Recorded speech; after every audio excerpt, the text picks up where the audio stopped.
ఐం హ్రీం శ్రీం శ్రీమాత్రే నమః. ఈవేళ పొద్దున్నే తమిళ రామస్వామి, ఆయన పొందు రామస్వామి అంటారు, ఆయన పొద్దున్నే వచ్చారు. ఆయన యాక్చువల్గా ఇక్కడ ఈసీఎల్ ఎక్స్ రోడ్లో ఈసీఎల్ దగ్గర ఆయన ఇల్లు. ఈసీఎల్లో పనిచేసేవారు వాళ్ళ భార్యాభర్తలు ఇద్దరు. ఆయన ఆఫీసర్కి పనిచేసేవాడు. ఆయన వాళ్ళ ఆఫీసర్తో కలిసి 18 సంవత్సరాల క్రితం మన దగ్గరికి వచ్చారు.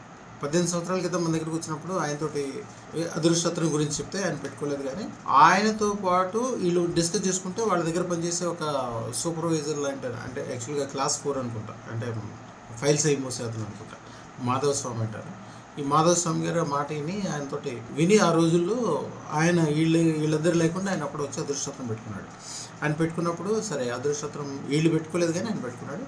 ఆయన పెట్టుకున్నప్పుడు కొన్ని విషయాలు డిస్కస్ చేసుకుంటుంటే వాళ్ళకి యాక్చువల్గా నూజుడి దగ్గర ఊరు, వాళ్ళ నాన్నగారికి 12 ఎకరాలు మామిడి తోట ఉందంటే నేను ఏం చెప్పానంటే, మీ నాన్నగారికి 12 ఎకరాలు ఉంటే నువ్వు కనీసం 120 ఎకరాలు భూమి కొనాలి అని అంటే అది అసాధ్యమైన విషయం. ఎందుకంటే క్లాస్ వరకు పని చేస్తున్నాడు ఆయన, భార్యాభర్తలు ఇద్దరు కదా, ఈయన ఒక్కడ పని చేస్తాడు, వాళ్ళ మిస్సెస్ ఇళ్లలో పని చేసుకోవడం మీద చేస్తే అట్లాగా ఉండే అతను 120 ఎకరాలు అంటే ఆయన ఏమన్నా అంటే వేళ సార్ మీరు ఏదో సరదాగా అన్నట్టున్నారు కానీ నేను సీరియస్గా తీసుకున్నా సార్, నేను చేస్తాను సార్ అని చెప్పి అన్నాడు. తర్వాత ఉద్యోగం వదిలేశాడు.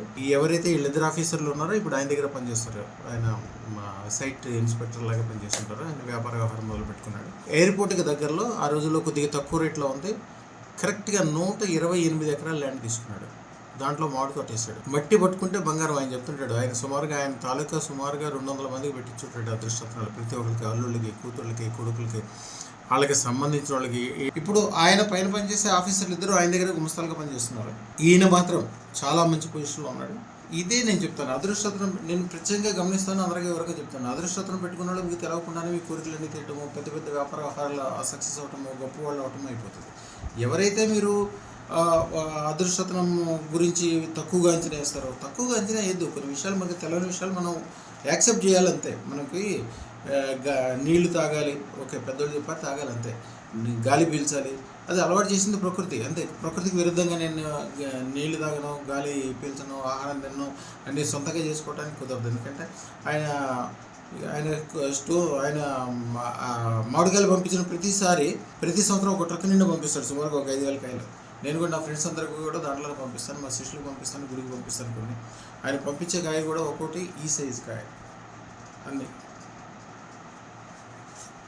ఒక్కో కాయ సుమారుగా కిలో తూకం అవుతుంది. దీంతో పాటుగా చెరుకు రసాలు పంపిస్తాడు,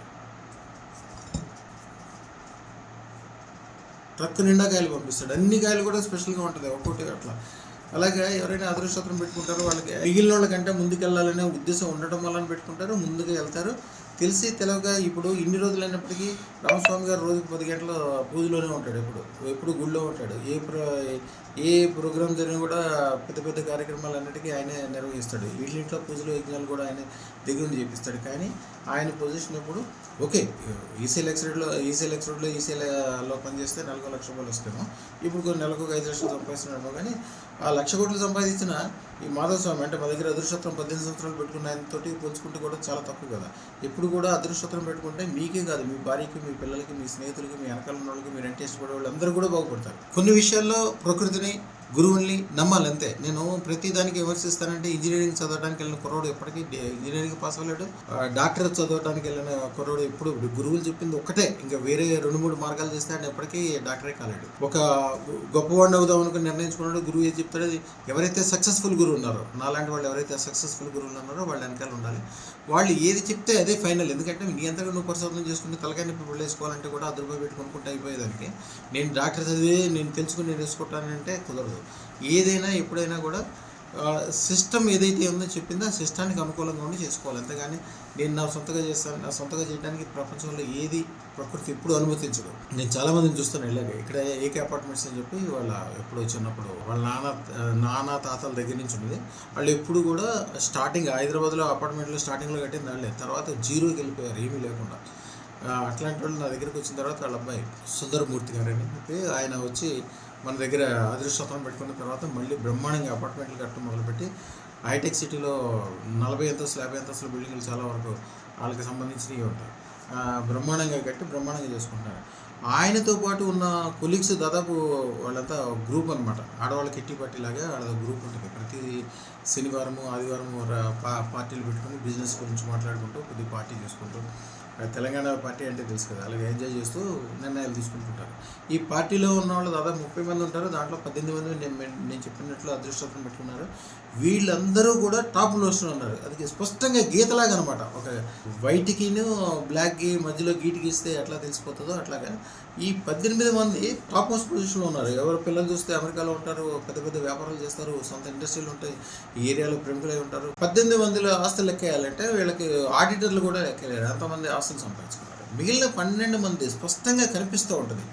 వీళ్ళు పార్టీకి వెళ్ళినప్పుడు కూడా వాళ్ళతో పాటు కొద్దిగా ఏదైనా తాగడానికో తినడానికో వెళ్ళినట్టు ఉంటుంది, కానీ వ్యాపారం చేసినట్టు అన్నీ కలిగి కొన్ని అన్న సంఘ వ్యతిరేక శక్తుల తెలివి తక్కువ అందరూ కూడా మంచి మంచి ఇంజనీర్లు, బాగా చదువుకున్న వాళ్ళు, వాళ్ళ ఇంట్లో ఎప్పటికప్పుడు సత్యనారాయణ స్వామి వ్రతం చేస్తారు, పూజలు యజ్ఞాలు, గుళ్ళు కట్టించిన వాళ్ళు, అంతకుముందు తాతండ్రులు, అట్లాంటి కుటుంబాలు కూడా వీళ్ళ వంశంలో మాత్రం వీళ్ళ భార్యకి ఎప్పుడు 100 తులాల బంగారం కొన్నట్టు కనపడదు. వాడు తిరిగే గాడు కూడా ఎప్పుడో పాతతరం కారు ఉంటుంది, పాత బట్టలు మొహం మాసిపోయి ఉంటుంది, ఎప్పుడు మాత్రం గుడికి వెళ్ళి బుట్టి పెట్టుకుని వస్తుంటారు.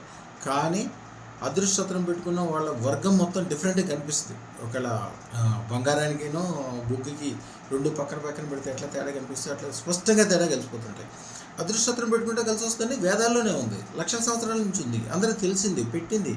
ఆహారము, నీరు, అదృష్టము ఇవన్నీ కూడా ప్రకృతి ఏది నిర్ణయిస్తే దానికి వెళ్ళాలి. వీళ్ళు తెలివిగా నేను నా సొంత నిర్ణయం చేసుకుంటాను, దేవుడు నిర్ణయిస్తే ఏం జరుగుతుంది? దేవుడు ఏది నిర్ణయించాడు, దేవుడు అవకాశం ఇస్తాడు. అదృష్టత్రం పెట్టుకునే అవకాశం కూడా దేవుడే ఇస్తాడు. ఇల్లు దేవుడు కట్టించాడు. ఇల్లు కట్టుకోవడానికి కావాల్సిన పరిస్థితులు మట్టి, ఇటుక, సిమెంటు, వ్యవహారము, ప్రకృతిలో వచ్చే చెట్లు, మొక్కలు, భూమిలో పుట్టే ఎన్నింటినీ ఉపయోగించుకుని మీరు ఇల్లు కట్టుకోవాలి. అంతగానే దేవుడే నాకు ఇల్లు కట్టిస్తాడని కూర్చోకూడదు. అది దేవుడిని అవమానించినట్టు అవుతుంది. దేవుడు ఏదైతే చెప్పాడో ఆయన చెప్పింది కాకుండా మీరు మీ మనసుకు నచ్చింది, మీరు ఏదైతే నిర్ణయించుకుంది మీరు అది దేవుడికి ఆపాదిస్తున్నారు అనమాట. దేవుడికి ఆపాదించడం కాదు, దేవుడు చెప్పింది అర్థం చేసుకుంటూ ముందుకెళ్ళాలి.